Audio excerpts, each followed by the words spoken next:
اب حضرت کہتی ہیں کہ عبداللہ ابن عباس سے میں نے پوچھا کہ قرآن پاک میں حضرت موسیٰ علیہ السلام کے ذکر میں آتا ہے، اللہ فرماتے ہیں کہ پھر ہم نے ڈالا آپ کو آزمائش میں، تو فتونہ سے کیا مراد ہے؟ حضرت عبداللہ ابن عباس نے فرمایا کہ ابن جبیر تم صبر کرو، صبح ہونے دو، تو چونکہ بہت طویل قصہ ہے تو پھر میں تمہیں بتاؤں۔ کہتے ہیں جب صبح ہو گئی تو میں پھر حضرت کی خدمت میں پہنچا اور میں نے کہا آپ وعدہ پورا فرمائیں اور مجھے بتائیں کہ فتون کا کیا معنی ہے فتون۔ کہتے ہیں کہ فرعون اور اس کے جلساء، اس کے وزراء نے میٹنگ کی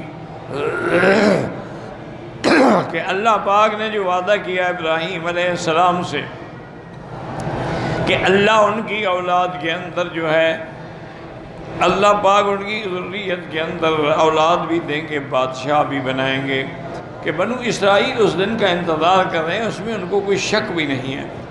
اس نے کہا ایسا کرو، مشورہ کرو، اپنے معاملے کو بالکل پختہ ہو کہ ایک طریقے پہ کھڑے ہوں، اور جو جزار ہیں، شفار ہیں، کسائی ہیں، ان کو بھیجیں کہ وہ بنو اسرائیل کے گھروں کے اندر پھریں، جب پتہ لگے کہ یہاں کوئی بچہ لڑکا پیدا ہوا ہے تو اس کو قتل کر دیں۔ اور انہوں نے کرنا شروع کیا بچوں کو قتل۔ پھر انہوں نے دیکھا کہ بڑے جو ہیں وہ تو اپنے وقت میں مرتے ہیں، لیکن چھوٹے بچے جلدی ذبح ہو رہے ہیں۔ انہوں نے کہا اگر یہی حالت رہی نا تو بنو اسرائیل جو ہے وہ تو ختم ہو جائیں گے، تو پھر جو بنی اسرائیل سے ہم کام لیتے ہیں وہ پھر ہمیں کرنے پڑیں گے، صفائی کا کام ہے، گھر کے کام ہیں، جو بھی کام ہیں، تو یہ ٹھیک نہیں ہے۔ اس کے بعد کہتے ہیں کہ پھر انہوں نے یہ فیصلہ کیا کہ اچھا فَقْتُلُوا عَامًا كُلَّ مَوْلُودٍ ذَكَرٍ وَاتْرُكُوا بَنَاتَ، ایک سال جو ہے اس میں تو لڑکے قتل کیے جائیں اور لڑکیوں کو چھوڑا جائے، اور پھر ایک سال کا وقفہ دیا جائے، یعنی اس میں کسی کو قتل نہ کیا جائے تاکہ وہ چھوٹے جو ہیں وہ بڑے ہو جائیں گے، تو اس طرح جو ہے نا وہ زیادہ بھی نہیں ہوں گے اور تمہارا کام بھی ہوتا رہے گا۔ موسیٰ علیہ السلام کی والدہ جو ہے اس کو اللہ نے بیٹا دیا حضرت ہارون، لیکن یہ اس سال میں پیدا ہوا جس سال میں قتل نہیں کیا جانا تھا، وہ تو بچ گیا۔ فَوَلَدَتْ وَلَانِيَةٌ، پھر وہ تو بالکل کھلی ہوئی ولادت ہوئی، کوئی بات چھپائی بھی نہیں گئی۔ اب اگلے سال جو ہے پھر موسیٰ علیہ السلام کا ان کے پیٹ میں آئے، حمل ٹھہرا، تو اب اس کی والدہ کو ہم اور غم نے پکڑ لیا کہ یہ سال تو وہ ہے جس میں بچوں کو قتل کیا جاتا ہے۔ وَذَلِكَ مِنَ الْفُتُونِ، یہ ہے وہ فتون۔ مَا دَخَلَ عَلَيْهِ وَبِبَطْنِ أُمِّهِ مِمَّا يُرَادُ بِهِ، یعنی ابھی وہ دنیا میں بھی نہیں آئے، ماں کے پیٹ میں بھی تھے، لیکن ماں اس فتنے میں، خوف میں مبتلا ہو گئی۔ اللہ نے آپ کی والدہ کو وحی بھیجی کہ آپ غم نہ کریں، ڈر بھی نہ کریں، ہم موسیٰ علیہ السلام کی حفاظت کریں گے اور پھر اس کو آپ کی طرف لائیں گے اور اس کو ہم رسول بھی اپنا بنائیں گے۔ فَأَمْرَهَا إِذَا وَلَدَتْ تَابُوسُ وَتَرْكِهِ فِي الْيَمِّ، اور اللہ نے یہ بھی حکم دیا کہ جب بچہ پیدا ہو جائے تو اس کو لکڑی کی صندوق میں رکھ کے دریا میں ڈال دو۔ جب موسیٰ علیہ السلام پیدا ہو گئے تو انہوں نے وہی کیا۔ شیطان نے آگے پھر موسیٰ علیہ السلام کی والدہ کو وسوسہ ڈالا کہ یہ تم نے کیا کیا کہ اپنے بیٹے کو صندوق میں ڈال کے دریا میں ڈال دیں، چلو تمہارے سامنے اگر وہ ذبح ہوتا تو تم اس کو کفن بھی کرتی، دفن بھی کرتی، قبر بھی بناتی، اب تو پتہ نہیں اس کو دریاؤں کے جانور اور مچھلیاں کھا جائیں گی۔ وہ پانی میں صندوق آتی گئی اور پھر یہ وہاں پہنچی جہاں انہوں نے ایک راستہ بنایا ہوا تھا پانی کے لیے، اور وہ فرعون کے گھر میں جا کے حوض میں گرتا تھا۔ فَلَمَّا رَأَيْنَهُ، انہوں نے جب دیکھا صندوق کو، أَخَذْنَهُ، پکڑ لیا۔ فَأَرَدْنَا أَن يَفْتَحُوا التَّابُوتَ فَقَالُوا إِنَّ فِي هَٰذَا مَالًا، انہوں نے کہا صندوق کھولیں دیکھیں، انہوں نے کہا نہیں اس میں پتہ نہیں مال ہے، دولت ہے، کیا چیز ہے۔ اگر ہم نے صندوق کھول دی تو بادشاہ کی، فرعون کی بیوی جو ہے وہ کبھی ہمارا اعتبار نہیں کرے گی کہ ہم نے مال محفوظ رکھا ہے، وہ کہے گی تم لوگوں نے مال نکال لیا ہے۔ وہ صندوق لے کے ملکہ کے پاس آئے، فرعون کے بی بی آسیہ کے پاس۔ فَلَمَّا فَتَحَتْ رَأَتْ فِيهِ غُلَامًا، جب بی بی نے حکم دیا کہ کھولو تو اس کے اندر ایک بچہ لیٹا ہوا تھا۔ اللہ نے بی بی کے دل میں حضرت موسیٰ کی محبت ڈال دی، ایسی محبت کہ کوئی تصور ہی نہیں کر سکتا۔ اور ادھر دوسری حالت یہ تھی کہ حضرت موسیٰ علیہ السلام کی ماں جو ہے وہ سب کچھ بھول گئی، بس وہ تو ہر وقت موسیٰ موسیٰ موسیٰ کا ذکر کرتی رہتی تھی۔ جب ذبح ذبح کرنے والوں کو پتہ لگا تو وہ اپنے چھرے لے کے پہنچ گئے فرعون کے گھر تاکہ بچے کو ذبح کریں۔ وَذَلِكَ مِنَ الْفُتُونِ، یہ وہ فتنہ ہے کہ دوبارہ وہ فتنے میں مبتلا ہو، پہلے ماں کے گھر میں، حتیٰ کہ پھر فرعون کے گھر میں بھی وہ ذبح کرنے والے آ گئے۔ تو بی بی نے کہا کہ دیکھو ایسا کرو کہ تم ذبح نہ کرو، اس مسئلے کو چھوڑ دو، فرعون آئے گا میں اس سے یہ بچہ مانگ لوں گی، اگر ایک بچہ بنو اسرائیل میں زیادہ ہو گیا تو کون سا نقصان ہو جائے گا؟ اگر فرعون نے مجھے دے دیا تو ٹھیک ہے، اور نہ لیا پھر تم ذبح کر دینا، پھر تم پر کوئی ملامت نہیں ہوگی۔ تو بیوی نے جب دیکھا تو کہا کہ میری آنکھوں کی ٹھنڈک ہے، میری اور تیری، انہوں نے کہا نہیں تمہاری ہوگی میری نہیں ہے۔ اس لیے حدیث میں آتا ہے کہ اگر وہ بدبخت بھی کہہ لیتا کہ میری آنکھوں میں بھی ٹھنڈک ہے تو بچ جاتا، اللہ اس کو توبہ کی توفیق دے دے۔ اب انہوں نے ادھر ادھر معلومات کی کہ کوئی عورت مل جائے جس کو اس کی ہم دایا بنائیں، جس عورت کو بھی بلاتے وہ سینے سے لگا دی، حضرت بالکل دودھ قبول ہی نہیں کرتے۔ تو اب فرعون کی گھر والی ڈر گئی کہ اگر اس کو خوراک نہ ملی تو یہ تو بھوکا مر جائے گا، حتیٰ کہ انہوں نے ایسا کیا کہ کہا کہ اب اس بچے کو لے جاؤ مجمع میں، کسی عورت کا شاید قبول کر لے، لیکن انہوں نے کسی کا قبول نہیں کیا۔ حضرت موسیٰ علیہ السلام کی والدہ اپنے بیٹے کے فراق میں، اس کی محبت میں بالکل دیوانی ہو گئی۔ آپ نے اپنی بیٹی سے، موسیٰ علیہ السلام کی بہن سے کہا کہ تم جاؤ تو کرو کوئی قصہ، کوئی کہانی کہ لوگوں نے صندوق پکڑی نہ پکڑی، کیا ہوا، کیا میرا بیٹا زندہ ہے یا اس کو دریا کی مچھلیاں کھا گئیں؟ وَنَسِيَتْ مَا كَانَ اللَّهُ وَعَدَهَا فِيهِ، بھول گئی کہ اللہ نے تو وعدہ کیا تھا کہ میں اس کو واپس لاؤں گا۔ آپ کی بہن نے طریقے سے دیکھا، ان کو پتہ نہ لگے کہ میں اس کی بہن ہوں، یعنی آدمی کہتے ہیں دیکھ ادھر رہا ہو، اس کو سمجھ نہ آئے کہ اسی کو دیکھ رہا ہے۔ جب دودھ پلانے والیاں عاجز آ گئیں تو اس نے خوشی سے کہا انا ادلکم علی اہل بیت یکفلونہ لکم وہم لہ ناصحون۔ موسیٰ علیہ السلام کی بہن نے کہا کہ میں تمہیں ایک گھر بتاتی ہوں، وہاں ایک عورت ہے، بڑی عابدہ ہے، صالحہ ہے، اس کا دودھ یہ ضرور قبول کر لے گا۔ تو انہوں نے موسیٰ بہن کو پکڑ لیا، تمہیں کیسے بتایا کہ وہ اس کے خیر خواہ ہے؟ تمہیں کس نے بتایا ہے یہ بات کہ وہ گھرانہ جو ہے اس بچے کا خیر خواہ ہے؟ حتیٰ کہ ان کو شک ہو گیا کہ یہ واقعی جانتی ہے۔ تو یہ بھی فتنہ، یہ بھی آزمائش تھی موسیٰ علیہ السلام کے لیے۔ انہوں نے چھوڑ دیا، انہوں نے کہا دیکھیں چونکہ فرعون کی گھر والی چونکہ اس بچے کو چاہتی ہیں تو چلو شاید اسی وجہ سے ہمیں کچھ مل جائے گا۔ اب بی بی کو آئے تو جب ماں کے سینے سے لگا تو اس نے پھر دودھ پینا شروع کر دیا، حتیٰ کہ اس کا پیٹ بھر گیا دودھ پی کے، اس نے اپنی ساری بھوک مٹا لی۔ تو ملکہ کے پاس خبر بھیجی گئی کہ ہمیں وہ عورت مل گئی ہے جس کا یہ دودھ پیتا ہے۔ فاروق ملکہ نے فرمایا کہ مجھے اس سے سب سے زیادہ محبت ہے، آپ اس کو دودھ پلایا کریں۔ انہوں نے کہا کہ میں آپ کے گھر میں آگے رہوں بچے کو دودھ پلانے کے، تو میرا گھر تو برباد ہو گیا، اس کا کون نگرانی کرے گا؟ انہوں نے کہا ہاں یہ میں کر سکتی ہوں، یہ بچہ مجھے دے دو، میرے گھر میں رہے گا، میں اس کو دودھ پلایا کروں گی۔ فَإِنِّي غَيْرَ طَارِقَةٍ بَيْتِي ہوتی، میں اپنا گھر چھوڑ کے تیرے محل میں نہیں رہ سکتی۔ اب بی بی نے کہا کہ نہیں میں آپ کے گھر میں نہیں رہتی ہوں۔ اب ان کو یاد آ گیا کہ اللہ کا وعدہ ہے موسیٰ میرے پاس ضرور آئیں گے علیہ السلام۔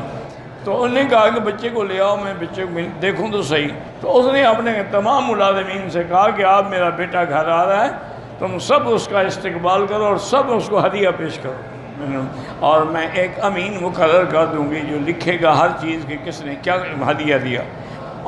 تو اماں کے گھر سے نکلے تو سب لوگ ہدیے دے رہے ہیں، راستے میں استقبال کر رہے ہیں۔ تو آپ جب آئے ملکہ کے پاس انہوں نے بڑا احترام کیا، کہنے لگے اچھا اب میں بچے کو لے کے جاتی ہوں فرعون کے پاس، دیکھوں گے وہ کیا ہدیہ دیتا ہے، وہ کیا استقبال کرتا ہے۔ اب آپ نے جا کے بچے کو فرعون کی گود میں بٹھایا تو موسیٰ علیہ السلام نے اس کی داڑھی پکڑ لی اور تھپڑ مارا اس کے چہرے پر۔ اب وہاں جو گمراہ لوگ تھے انہوں نے کہا فرعون سے، دیکھا یہ وہی وعدہ ہے جو اللہ نے ابراہیم علیہ السلام سے کیا تھا، آ گیا یہ بچہ کہ ایک بچہ آئے گا جو وارث بنے گا اس ملک کا اور تم پر غالب آئے گا۔ اب آپ نے حکم دیا اچھا بلاؤ ذبائحین، اس بچے کو ذبح کیا جاتا ہے۔ یہ فتون ہے، یہ فتنہ ہے۔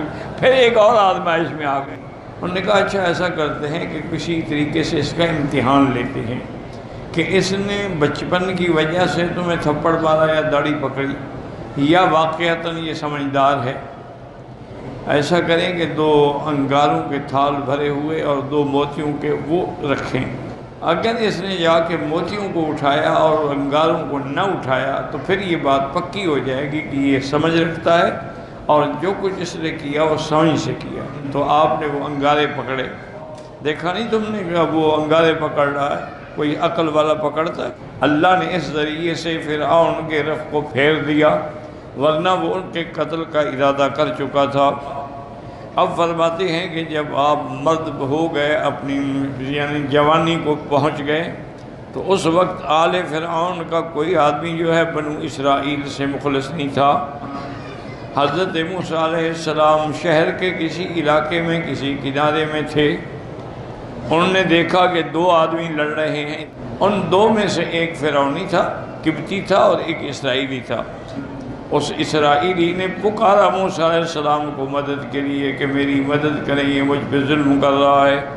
موسیٰ علیہ السلام کو زبردست غصہ آ گیا۔ اس کی وجہ یہ تھی کہ جس نے ان کو بہت جانتے تھے کہ بنی اسرائیل میں ان کا کیا مقام ہے،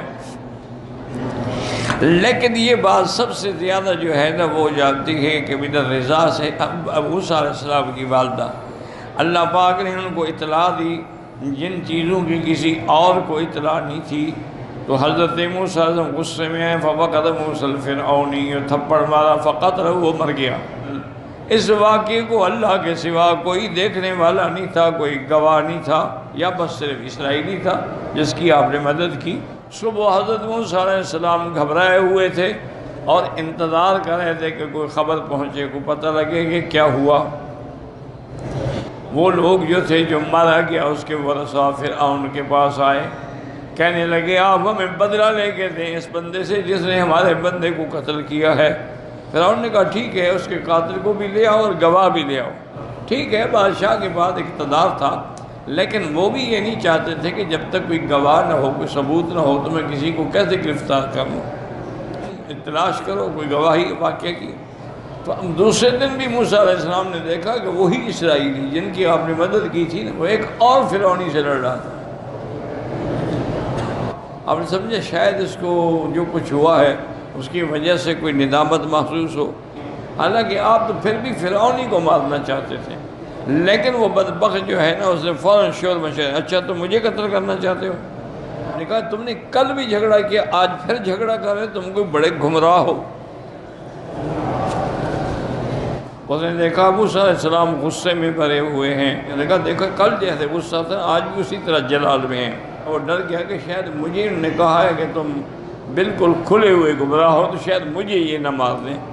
کہنے لگا اچھا تم مجھے بھی اسی طرح قتل کرنا چاہتے ہو جیسے کل تم نے بندہ مار ڈالا۔ اصل میں اس نے کہا تو یہ ڈر سے کہ کہیں موسیٰ علیہ السلام مجھے قتل کرنا چاہتے ہیں، تو ڈر کے مارے اس نے یہ کہا۔ اب اس نے جب سنا تو اس نے جا کے لوگوں کو بتا دی کہ آج میں نے سنا ہے کہ موسیٰ علیہ السلام کو کہہ رہا تھا کہ آپ نے کل بھی قتل کیا، آج مجھے قتل کرنا چاہتے ہو۔ اب فرعون نے حکم دیا وہ جو ذبح کرنے والے تھے بچوں کو کہ جا کے موسیٰ علیہ السلام کو ذبح کر دیں۔ اس کے بڑے بڑے جو تھے ان کے حاکم افسر جو تھے وہ موسیٰ علیہ السلام کو پکڑنے کے لیے چلے، ان کو کہاں بھاگ کے جائے گا موسیٰ علیہ السلام۔ وَجَاءَ رَجُلٌ مِّن شِيَّةِ مُوسَىٰ مِنْ أَقْصَى الْمَدِينَةِ، مدینے اس شہر کے آخر میں رہنے والا ایک آدمی جو موسیٰ علیہ السلام سے محبت کرتا تھا وہ آیا اور خفیہ طریقے سے جلدی جلدی نکلا۔ اس نے آگے موسیٰ علیہ السلام کو خبر دی، جیسے کہ اللہ نے قرآن پاک میں دوسرے مقام میں فرمایا جاء من اقصى المدينة رجل يسعى قال يا موسى ان الملائكة يأتمرون بك ليقتلوك فاخرج اني لك من الناصحين۔ وہ آیا اور اس نے کہا کہ فرعون اور اس کے سردار تمہیں قتل کرنا چاہتے ہیں، میں تمہارا خیر خواہ ہوں، تم اس ملک سے اس شہر سے فوراً چل جاؤ۔ تو یہ بھی ایک امتحان تھا، یہ بھی فتون تھا۔ اب موسیٰ علیہ السلام مدین کی طرف چلے، لیکن ایسے حالات کبھی ان کو پیش بھی نہیں آئے تھے، اور آپ راستہ بھی نہیں جانتے تھے کہ مدین کا راستہ کون سا ہے، لیکن اپنے اللہ پہ امید تھی کہ اللہ تعالیٰ مجھے راستہ دکھائیں گے۔ اب حضرت موسیٰ علیہ السلام جب مدین میں پہنچے کنویں پر تو دیکھا کہ لوگ بکریوں کو پانی پلا رہے ہیں، اور 2 عورتیں ہیں جو اپنے بکریوں کو روک کے کھڑی ہوئی ہیں پانی سے۔ حضرت موسیٰ علیہ السلام نے فرمایا کیا وجہ ہے کہ تم دور کھڑی ہو، کیوں نہیں بکریاں پلاتی؟ جیسے لوگ اپنی بکریوں کو پانی پلا رہے ہیں تم بھی پلاؤ۔ انہوں نے کہا ہماری طاقت نہیں ہے، ہم تو بس انتظار کریں گے جب یہ پلا کے اپنی بکریوں کو چلے جائیں گے تو جو پانی بچے گا وہی ہم اپنی بکریوں کو پلاتے ہیں، کیونکہ ہم ان کا مقابلہ نہیں کر سکتے۔ اب موسیٰ علیہ السلام نے خود کنویں سے ڈول کھینچے اور ان کو بکریوں کو پانی پلایا۔ وہ بکریاں لے کے اپنے والد کے پاس چلی گئیں۔ موسیٰ علیہ السلام وہاں سے ہٹ کے ایک درخت کے سائے میں جا کے بیٹھ گئے اور اللہ سے دعا مانگی کہ ربی انی لما انزلت لی من خیر فقیر، یا اللہ میں سب سے زیادہ اب محتاج ہوں تمہاری مدد کا اور تمہاری طرف سے انعام کا۔ اب ان کے والد نے جب دیکھا کہ بکریوں کے پیٹ بھی بھرے ہوئے ہیں اور میری لڑکیاں آج تو جلدی آ گئی، ورنہ وہ تو وہیں انتظار کرتی تھیں، جب لوگ چلے جاتے تھے تو پانی پلاتی تھیں۔ انہوں نے کہا معلوم ہوتا ہے آج کوئی بات ہوئی ہے؟ انہوں نے کہا ہاں وہاں ایک آدمی ایسے تھے جنہوں نے ہماری بکریوں کو پانی پلایا، آپ نے اپنی ایک بیٹی کو بھیجا کہ اس بندے کو جا کے لے آؤ۔ جب حضرت آ گئے تو انہوں نے فرمایا حضرت شعیب نے تو مت گھبراؤ، پھر یہ فرعون کا ملک نہیں ہے، نہ فرعون کا ہم پر کوئی زور چلتا ہے، آپ کو اللہ نے نجات دی ہے، آپ بالکل اطمینان کریں۔ تو لڑکیوں میں سے ایک نے کہا اپنے ابا سے ابا اس آدمی کو رکھ لیں اپنے پاس، یہ طاقت والا بھی ہے اور امانت والا بھی ہے۔ باپ غصے میں آ گئے اور نے کہا تمہیں کیسے پتہ ہے کہ یہ طاقت والا بھی ہے اور امانت والا بھی ہے؟ انہوں نے کہا اس کی قوت کا اندازہ تو ہمیں یہ ہوا نا کہ وہ ڈول جو کوئی کھینچ نہیں سکتا انہوں نے اکیلے کھینچا ہے، اور امانت یہ ہے کہ میں نے جب اس کو دیکھا تو انہوں نے پہلی دفعہ تو میری طرف دیکھا، اس کے بعد سر جھکا لیا، پھر نظر اٹھائی ہی نہیں، دوبارہ انہوں نے میرے چہرے پہ نظر ہی نہیں ڈالی۔ پھر میں نے آپ کا پیغام دیا، آپ کی طرف کیا انہوں نے بلایا ہے۔ موسیٰ علیہ السلام نے فرمایا اچھا ایسا کرو میں آگے چلتا ہوں تو میرے پیچھے رہو، میرے آگے نہ رہو تاکہ میری تم پر نظر نہ پڑے، اور پیچھے سے تم مجھے راستہ بتاتی رہو کہ بھی اب دائیں جانا ہے اب بائیں جانا ہے، لیکن میرے آگے یہ اس کی امانت ہے کہ وہ مجھے دیکھنا بھی نہیں چاہتا۔ اب حضرت شعیب ان کے والد جو تھے وہ خوش ہو گئے اور تسلی بھی ہو گئی کہ جو لڑکی نے کہا ہے بالکل ٹھیک ہے۔ حضرت شعیب نے کہا موسیٰ علیہ السلام تم اس بات پہ راضی ہو کہ میں اپنی دو میں سے ایک لڑکی کا رشتہ نکاح آپ سے کر دیتا ہوں، لیکن میری شرط یہ ہے کہ میرے گھر داماد بھی رہو گے اور 8 سال تک میری بکریاں بھی چراؤ گے، اور اگر تم 10 سال پورے کر دو تو پھر تمہاری مہربانی ہے، ورنہ معاہدہ 8 سال کا ہے۔ موسیٰ علیہ السلام نے 8 سال پہ معاہدہ کر دیا، لیکن پھر بھی 2 سال زیادہ ادا کر دیے تاکہ کوئی احسان جو ہے وہ باقی نہ رہے۔ تو انہوں نے فرمایا کہ یہ بھی اللہ تعالیٰ کی طرف سے ایک آزمائشی کہ حضرت سعید بن جبیر کہتے ہیں مجھے ایک بندہ ملا، وہ نصرانیوں کے علماء میں سے تھا۔ انہوں نے کہا تمہیں پتہ ہے کہ موسیٰ علیہ السلام نے کتنا مدت پوری کی، 8 سال یا 10 سال؟ قلت لا، میں نہیں جانتا۔ آپ نے کہا اللہ کے بندے تم نے یہ نہیں سمجھا کہ جب 8 پر معاہدہ ہوا تو وہ 8 سال تو ان پر واجب ہو گئے، اس سے تو وہ کم نہیں کر سکتے تھے نا۔ اب جب موسیٰ علیہ السلام چلے پھر حضرت موسیٰ علیہ السلام اپنی بیوی کے ساتھ اور بکریاں لے کے چلے تو راستے میں پھر اندھیرا ہوا، پھر وہ بات آگ دیکھی، پھر اللہ پاک نے آپ کو نبوت عطا فرمائی، پھر وہ سارا واقعہ جو تھا وہ بیان کیا۔ پھر حضرت موسیٰ علیہ السلام نے درخواست کی کہ یا اللہ میں نے ایک تو ان کا بندہ قتل کیا ہوا ہے اور دوسرا میری لسان کے اندر بھی لکنت ہے، اور اللہ سے دعا مانگی کہ اللہ میرے بھائی کو میرے ساتھ مددگار بنا دے۔ تو حضرت ہارون کو بھی نبوت مل گئی اور وہ دونوں فرعون کے پاس آئے، وہ فرعون کے محل کے دروازے پہ کھڑے رہے لیکن ان کو اندر جانے کی اجازت بھی وہ نہیں دیتے تھے۔